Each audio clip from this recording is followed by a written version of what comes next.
Eu já estava no jogo. Depois de liberar a tensão que se acumulava no meu corpo, formulei uma estratégia rápida. Não podia perder a chance de me aproximar dela sem levantar suspeitas. Chamei Marco novamente ao bar e pedi um uísque para mim e algo para a dama da mesa. Um gesto simples, mas carregado de intenções. Marco não fez perguntas, apenas assentiu, entendendo a deixa, e preparou as bebidas com a eficiência de quem sabia seu papel naquele tabuleiro. Com os copos em mãos, me aproximei da mesa dela.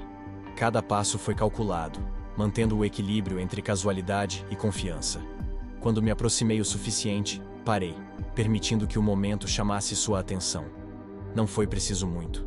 Bastou um segundo para que seus olhos verdes se erguessem, encontrando os meus. Um leve sorriso dançou em seus lábios, profissional, mas não menos envolvente. Fiz um sinal discreto com a cabeça, indicando meu desejo de me juntar a ela, e, em resposta, recebi um aceno elegante. Era como se já estivesse tudo combinado, mesmo que nunca tivéssemos trocado uma palavra. Ao me sentar, deslizei o copo até ela, um gesto que parecia natural, mas que também deixava claro que não estava ali por acaso. Davis, disse, apresentando-me de maneira simples, deixando o sobrenome e qualquer formalidade de lado.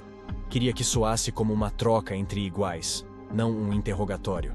Ela sorriu levemente, mantendo aquele ar de mistério.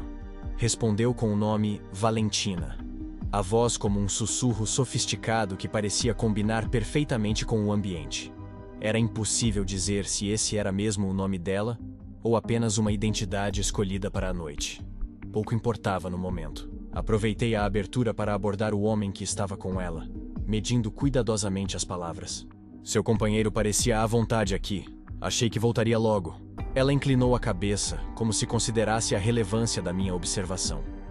Seu sorriso não vacilou, mas seus olhos mostraram um breve lampejo de desconforto, algo quase imperceptível. Ele é apenas um amigo, disse com desdém leve, mas calculado. Alguém que não precisa ser mencionado. A mensagem estava clara. O homem não era relevante, ou, pelo menos, ela queria que eu acreditasse nisso.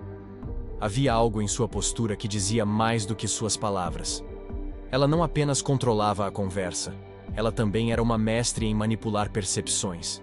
Eu mantive meu papel, ajustando minha abordagem. Assumi o ar de um cavalheiro interessado, mas não invasivo. Minha linguagem corporal era relaxada, porém atenta, como alguém que queria impressionar, mas sem pressa.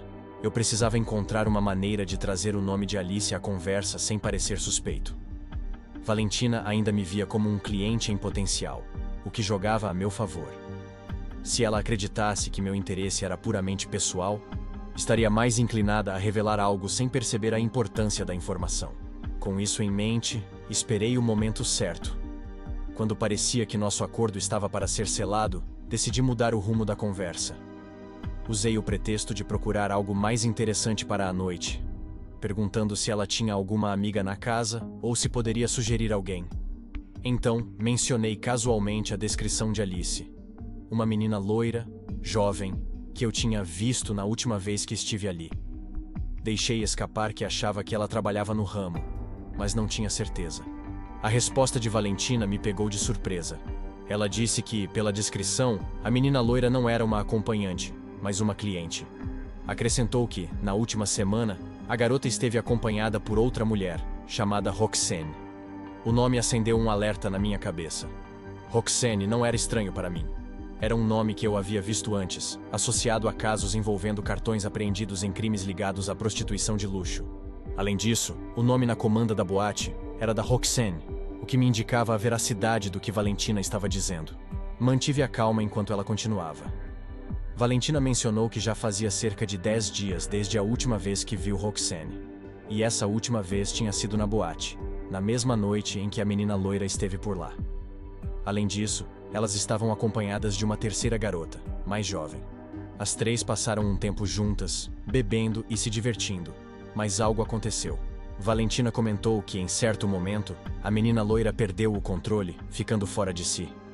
Houve até uma pequena discussão entre ela e o barman.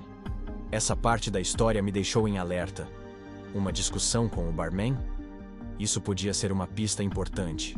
Minha mente processava tudo rapidamente enquanto eu tentava não demonstrar o quão relevante aquela informação era. Alice tinha estado ali, E agora surgia o nome de Roxanne, junto com uma outra garota.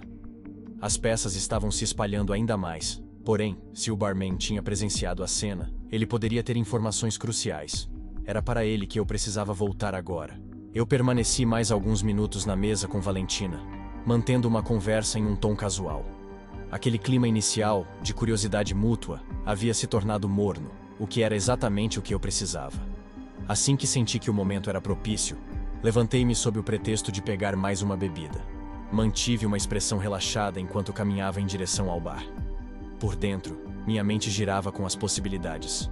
Cada passo era uma oportunidade para organizar as informações que eu tinha. Não era muito, mas suficiente para montar um cenário. Sabia que um traficante estava operando na boate. Havia visto a movimentação discreta dele distribuindo pacotes pelo salão. Também sabia que Alice esteve ali. E os 2 pinos de droga que encontrei com ela não deixavam dúvidas de onde ela poderia ter conseguido aquilo. Essa conexão era clara, mas insuficiente para encerrar o mistério. Eu preciso saber mais, e rápido. Cheguei ao bar e esperei que o barman finalizasse um pedido. Ele me olhou brevemente enquanto polia um copo, sem pressa, mas atento. Assim que o balcão ficou livre, aproximei-me, apoiando um cotovelo casualmente sobre a superfície. Meu tom de voz era neutro, mas meus olhos estavam fixos nele. Eu não poderia deixar que ele se esquivasse dessa conversa. Com um movimento quase imperceptível, tirei meu distintivo do bolso e o coloquei sobre o balcão, em uma posição que apenas ele poderia ver. Ele congelou por um segundo, os olhos pousando no crachá, antes de levantar o olhar novamente para mim. Eu sabia o que estava fazendo. Essa abordagem direta não me garante amigos, mas deixa claro que não havia espaço para rodeios. Sem dizer uma palavra, deixei que o peso da situação falasse por si. Sabia que ele entendeu a mensagem. Não era uma ameaça, mas uma declaração de interesse.